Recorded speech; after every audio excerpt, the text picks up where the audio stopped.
दोस्तों, स्वागत है आप सभी का। आरंभ है परसेंट सीरीज की एक नई वीडियो में। इस वीडियो में हम बात करेंगे यूनिट या 5000 प्लस क्वेश्चन बुक सीरीज की practice set number 58।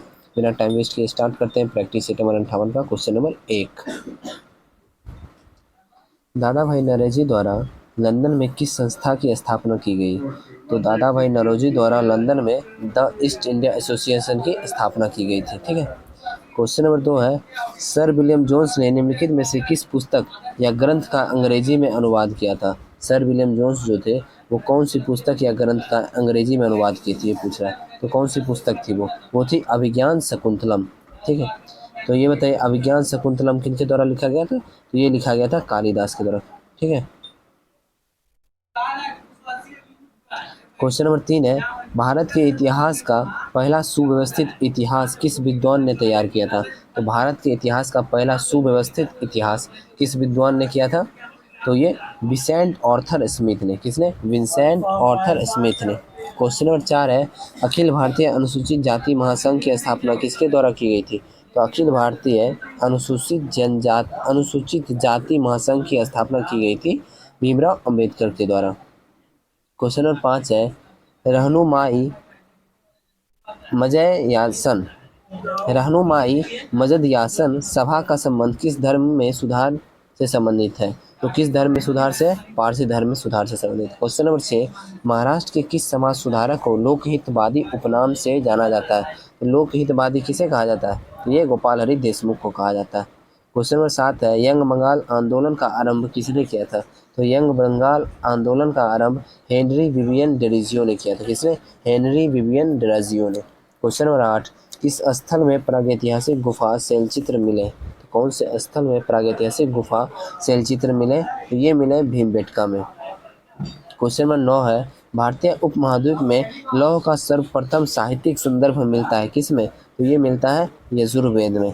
Question number 10 है, दिल्ली सल्तनत में रहट किससे संबंधित है? रहट जो है वो किससे संबंधित है? तो ये संबंधित है सिंचाई से। क्वेश्चन नंबर 11 देखते हैं, सूची 1 और सूची 2 का मिलान करना। तो कौन सा हड़प्पा स्थल है जो कौन सी जगह पे स्थित है, इसके बारे में पूछ रहा है। चलिए ठीक है। सबसे पहला है सिंध। तो सिंध कहाँ? ये सबसे पहला है रंगपुर। तो रंगपुर कहाँ स्थित है? वो स्थित है गुजरात में। दूसरा है कालीबंगा। कालीबंगा पता ही होगा, राजस्थान में। तीसरा है राखीगढ़ी। राखीगढ़ी पता होगा, हरियाणा में। और चौथा है मोहनजोदड़ो, ये तो सिंध में। तो इसका आंसर हो जाएगा ऑप्शन नंबर बी। ठीक है।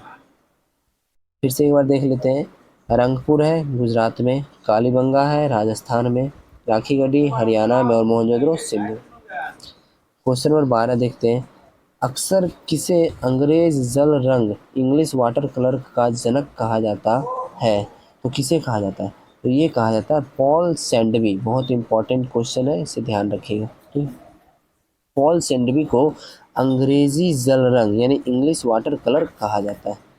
Question number 13, east India company के काल में प्राचीन पुस्तक मनुस्मृति का अंग्रेजी अनुवाद किस नाम से किया गया था? तो मनुस्मृति जो है उसका अंग्रेजी अनुवाद किस नाम से किया गया था? तो ये किया गया था a code of Gentoo laws. A code of Gentoo laws. ठीक है। क्वेश्चन नंबर 14 है, प्राचीन भारत के इतिहास में महापाषाण का संबंध है। तो प्राचीन भारत के इतिहास में महापाषाण का संबंध किससे है? तो इसका संबंध है दक्षिण भारत से। किससे? दक्षिण भारत से। क्वेश्चन नंबर 15, हड़प्पा सभ्यता के क्षेत्र को सिंडन कहकर निम्नलिखित में से किससे संबोधित किया था? हड़प्पा सभ्यता के क्षेत्र को सिंडन कहकर किसने संबोधित किया था, बताइए। तो ये संबोधित किए थे यूनान के लोग। ठीक है, यूनान के लोग ही संबोधित किए थे। अच्छा रुकिए, इसी बीच में जब यूनान की चर्चा हुई तो कुछ बात कर लेते हैं। भारत को हिंदुस्तान किसने कहा था? भारत को जो हिंदुस्तान किसने कहा था? तो हिंदुस्तान कहा था ईरानियों ने। किसने? ईरानियों ने। लेकिन भारत को भारत या इंडिया किसने कहा था? तो भारत या इंडिया किसने कहा था? यूनानियों ने। ठीक है। क्वेश्चन नंबर 16 है, इब्न बतूता ने किस शहर को पूर्वी इस्लामी दुनिया का सबसे बड़ा शहर कहा? तो इब्न बतूता किसे कहा था? तो दिल्ली को पूर्वी इस्लामी दुनिया का सबसे बड़ा शहर कहा था। क्वेश्चन नंबर 17, पुरंदर की संधि निम्नलिखित में से किसके मध्य हुई थी? तो पुरंदर की संधि हुई थी शिवाजी और राजा जयसिंह के मध्य। किनके कितने? शिवाजी और राजा जयसिंह के मध्य पुरंदर की संधि हुई थी। क्वेश्चन नंबर 18 देखते हैं, किस एक्ट के माध्यम से बोर्ड ऑफ कंट्रोल की स्थापना की गई, जिससे ब्रिटिश सरकार का ईस्ट इंडिया कंपनी के मालों, व्यापारिक वस्तुओं और उसके भारतीय प्रशासन पर नियंत्रण स्थापित किया गया, यानी स्थापित हो गया। तो कौन सा एक्ट था ये बताइए? तो ये एक्ट था, मैंने कल या परसों ही बताया था, 1784 का पिट्स इंडिया एक्ट। इसके तहत सिर्फ बोर्ड ऑफ कंट्रोलर्स का स्थापना नहीं, बल्कि बोर्ड ऑफ डायरेक्टर्स का भी स्थापना पिट्स इंडिया एक्ट 1784 के तहत ही किया गया था। क्वेश्चन नंबर 19 है, भारतीय दंड संहिता का निर्माण किसके नेतृत्व में किया गया? जो आईपीसी है, इंडियन पेनल कोड, उसका निर्माण किसके नेतृत्व में किया गया था? तो इसका निर्माण किया गया था लॉर्ड मैकाले के नेतृत्व में। ठीक है, आगे देखते हैं क्वेश्चन नंबर 20। अमझोर की पहाड़ियों में पायराइट्स की खान पाई जाती है, वह बिहार के किस जिले में है? अमझोर की पहाड़ियाँ जहाँ पे पायराइट्स की खान पाई जाती है, वो बिहार के किस जिले में? वो है रोहतास जिले में। Question number 21। महानंदा एवं बागमती के नदी समूह स्थित है कहाँ पे? महानंदा और बागमती के बीच नदी समूह स्थित है। कौन कौन सा नदी समूह स्थित है बताइए? तो यहाँ पे स्थित है मेची, कोसी और कमला। महानंदा और बागमती के मध्य में मेची, कोसी और कमला नदी स्थित है। Question number 22। ग्रीष्म ऋतु में पूर्वी भारत में चलने वाली तीव्र एवं आर्द्र हवाओं को केरल में किस नाम से जाना जाता है? तो ग्रीष्म ऋतु में पूर्वी भारत में चलने वाली तीव्र एवं आर्द्र हवाओं को केरल में किस नाम से जाना जाता है? इसे जाना जाता है आम्र वर्षा के नाम से। Question number 23। सूची 1 और सूची 2 को सुमेलित करें। सबसे पहला है इडुक्की परियोजना। तो इडुक्की परियोजना कहाँ है? पेरियार नदी पे। दूसरा है गांधी सागर परियोजना। तो गांधी सागर परियोजना है चंबल नदी पे। तीसरा है दुलहस्ती परियोजना, ये है चिनाब नदी पे। और चौथा हीराकुंड, जो कि कहाँ पे? महानदी पे है। ये तो उड़ीसा में पता ही होगा महानदी। तो इसका आंसर क्या हो जाएगा?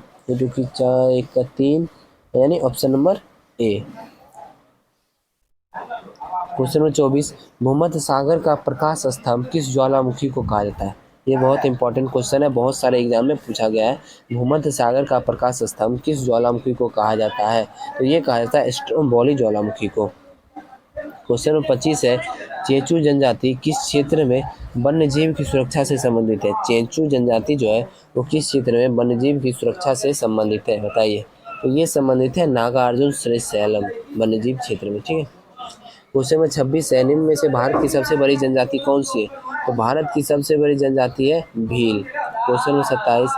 किसकी सिफारिशों के आधार पर केंद्र एवं राज्यों के मध्य वित्तीय वितरण होता है? तो किसकी सिफारिश के आधार पर होता है? तो ये होता है वित्त आयोग की सिफारिश के आधार पर। क्वेश्चन नंबर 28 देखते हैं, खादी और ग्रामीण उद्योग कमीशन का मुख्यालय कहाँ है? तो खादी और ग्रामीण उद्योग कमीशन का मुख्यालय स्थित है कहाँ पे? तो ये स्थित है मुंबई में। Question number 29। निम्नलिखित में से कौन सा एक लोकसभा का सर्वाधिक बड़ा क्षेत्रफल के अनुसार निर्वाचन क्षेत्र है? तो कौन सा है बताइए? तो ये हो जाएगा लद्दाख। क्वेश्चन नंबर 30 देखते हैं, राष्ट्रीय भौतिक प्रयोगशाला की स्थापना कहाँ की गई थी? तो राष्ट्रीय भौतिक प्रयोगशाला की स्थापना नई दिल्ली में की गई। Question number 31। निम्नलिखित में से कौन सा रोग अनुवांशिक नहीं है? अनुवांशिक नहीं पूछ रहा है, तो इस ऑप्शन पढ़ते पता चल जाएगा। हीमोफीलिया तो है, सिकल सेल एनीमिया भी है, थैलेसेमिया भी है। रूबेला जो है वो अनुवांशिक रोग नहीं है। Question number 32। पुष्प के विभिन्न भागों में निम्नलिखित में से कौन सा सम्मिलित है?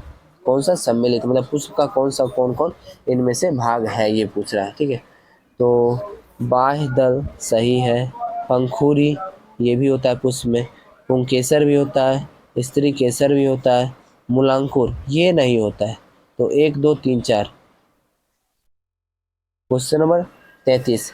किस जीव में बाह्य कंकाल तंत्र नहीं पाया जाता है? तो कौन सा ऐसा जीव है जिसमें बाह्य कंकाल तंत्र नहीं पाया जाता? उभयचर जीव में बाह्य कंकाल तंत्र नहीं पाया जाता। क्वेश्चन नंबर 34 है, मिलान कीजिए। ठीक है, सबसे पहला है कॉपर सल्फेट।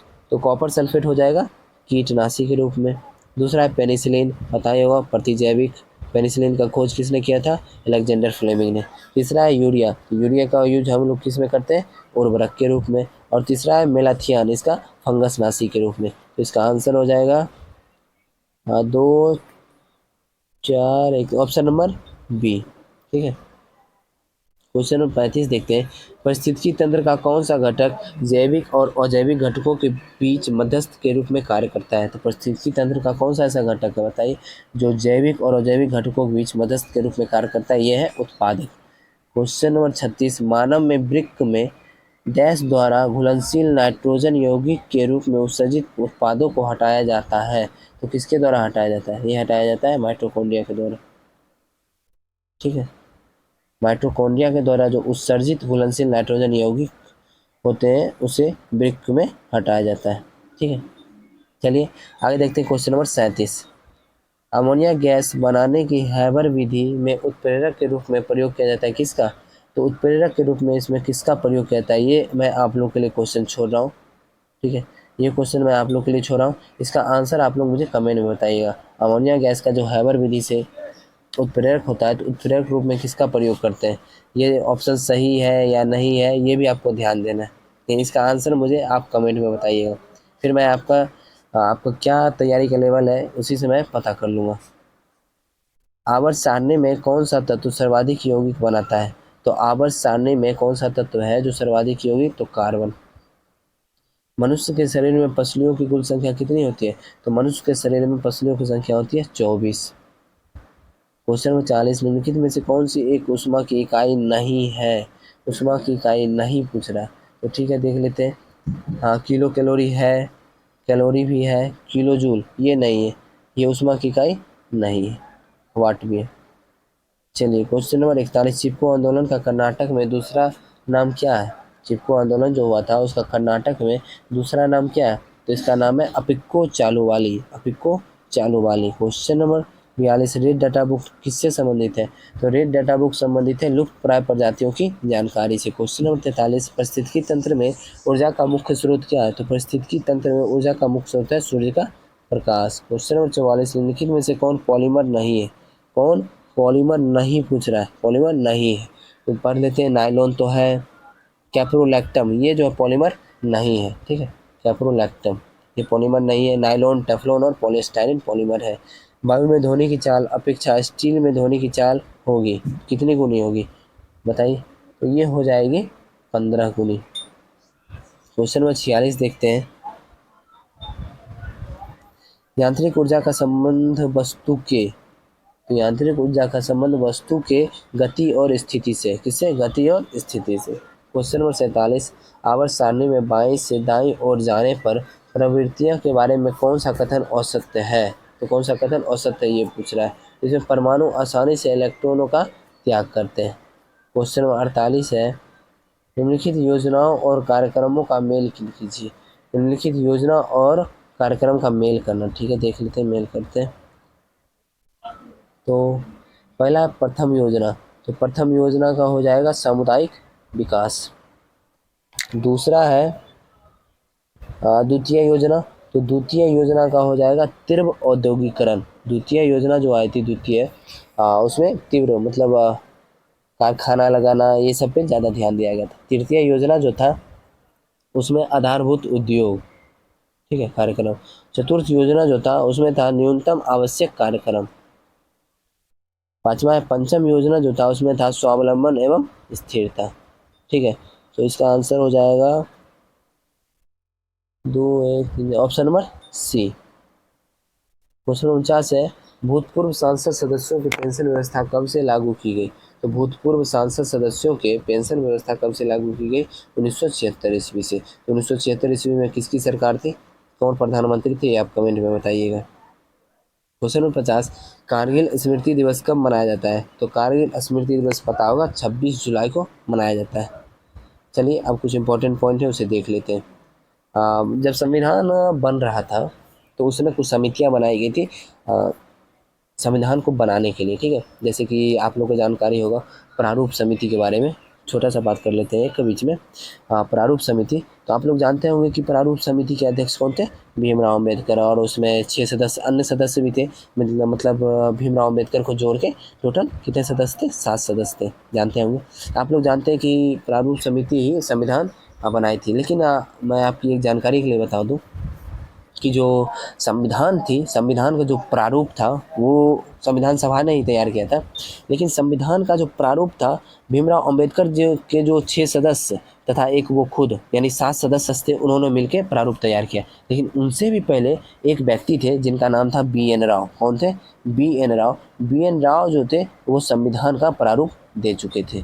ठीक है, उसमें लगभग 200 कुछ अनुच्छेद दिए थे, कुछ अनुच्छेद था, कंफर्म नहीं हो, 200 प्लस अनुच्छेद था और 8 अनुसूची था। बी एन राव जो प्रारूप दिए थे उसमें, तो उसी को फिर से संशोधित करके भीमराव अम्बेडकर की जो प्रारूप समिति थी वो अच्छे तरीके से संविधान बनाई थी। ठीक है, चलिए अब हम बात कर लेते हैं इसके बारे में। भारतीय संविधान के निर्माण हेतु बनी समिति एवं उसके अध्यक्ष, कौन सी समिति के कौन अध्यक्ष थे इसके बारे में। संघीय संविधान समिति के अध्यक्ष जवाहरलाल नेहरू थे। संघ शक्ति समिति के अध्यक्ष जवाहरलाल नेहरू थे। संचालन समिति के अध्यक्ष थे डॉक्टर राजेंद्र प्रसाद। और प्रारूप समिति के अध्यक्ष अभी मैंने बताया तो ये थे डॉक्टर भीमराव अम्बेडकर। और प्रांतीय संविधान समिति के अध्यक्ष थे वल्लभ भाई पटेल। चलिए एक और इम्पोर्टेंट बात बता देता हूँ, आप लोग को पता होगा शायद, संविधान जो अपना संविधान बना है, अपना संविधान है ना, और उसका वजन कितना है बताइए। तो थोड़ा सा फनी क्वेश्चन है इसलिए मैं पूछ दिया। तो उसका वजन है 3.75 kg। ठीक है, 3.75 kg। ठीक, और आपको ये पता ही होगा कि संविधान को बनने में 2 वर्ष 11 महीना 18 दिन लगे थे, ये भी जान ही लीजिए। और कुछ क्वेश्चन मैं देखता हूँ, अगर ध्यान में आए तो मैं पूछ लेता हूँ अभी। संविधान, एक क्वेश्चन मैं आप लोग के लिए छोड़ देता हूँ, ठीक है, मुझे पता है लेकिन मैं अभी नहीं बताऊँगा। संविधान जो ओरिजिनल संविधान बना था, ठीक है, उसमें कितने वर्ड लिखे गए थे, उसमें कितने, क्योंकि फर्स्ट जो संविधान बना था, फर्स्ट जो संविधान लिखा गया था नारायण रायजादा के द्वारा, तो वो संविधान में कितने वर्ड लिखे गए थे वो आप मुझे कमेंट में बताइएगा। कितने वर्ड लिखे गए थे वो आप मुझे कमेंट में बताइए। ठीक है, देखता हूँ किन्हें पता है ये क्वेश्चन। ठीक, तो आशा करता हूँ कि सेट अच्छा लगा होगा। सेट अच्छा लगा है तो वीडियो को लाइक कर दीजिएगा। चैनल पर नए हैं चैनल को सब्सक्राइब कर लीजिएगा, क्योंकि अब अपने चैनल पे दरोगा के लिए भी सेट स्टार्ट हो चुकी है। ठीक है, तो और मैंने जो भी क्वेश्चन पूछा है उसका जवाब आप कमेंट में ज़रूर दीजिए। अगर आपको नहीं आता है तो गूगल से सर्च करके किसी से पूछ के भी जवाब को ज़रूर दीजिए। इससे ये होगा कि अगर आप जवाब देते हैं और एक बार कमेंट में लिख देते हैं तो जितने बार लिखेंगे उतनी जल्दी याद हो जाएगा। अगर कमेंट में आप लिख देंगे तो वो आपको अच्छे से याद ही हो जाएगा, तो इसलिए आप कमेंट में ज़रूर लिख दें। तो मिलते हैं अगली वीडियो में। जय हिंद।